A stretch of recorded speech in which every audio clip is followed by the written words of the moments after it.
It's hot and hearty and all in one, the perfect breakfast recipe that you can make the day before Santa arrives. Howard shows us how to make Christmas morning strata in the Mr. Food Test Kitchen. After talking with so many of you, I've learned that everyone seems to have a different routine come Christmas morning.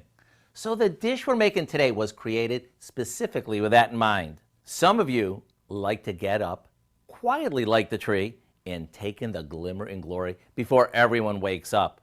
While others have told me from the second they open their eyes, it's non-stop chaos.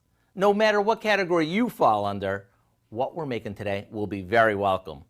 The day before you want to serve it, all you do is chunk up French bread and combine it with a good amount of shredded cheddar cheese, some cooked crumbled sausage, and scallions.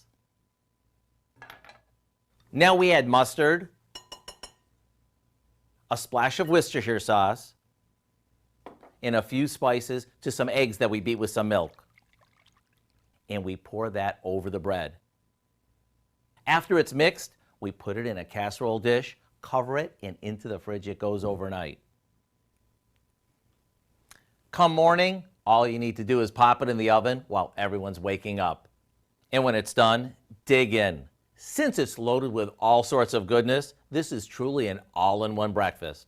So how about going online and getting the recipe for our Christmas morning strata so you'll be armed with a dish that'll help make Christmas morning all the more special. I'm Howard in the Mr. Food Test Kitchen, where today we're sharing a stress-free way for you to say, ooh, it's so good. You can find this recipe along with a lot more good food from the Mr. Food Test Kitchen online. Just go to our website at KOAMnewsnow.com.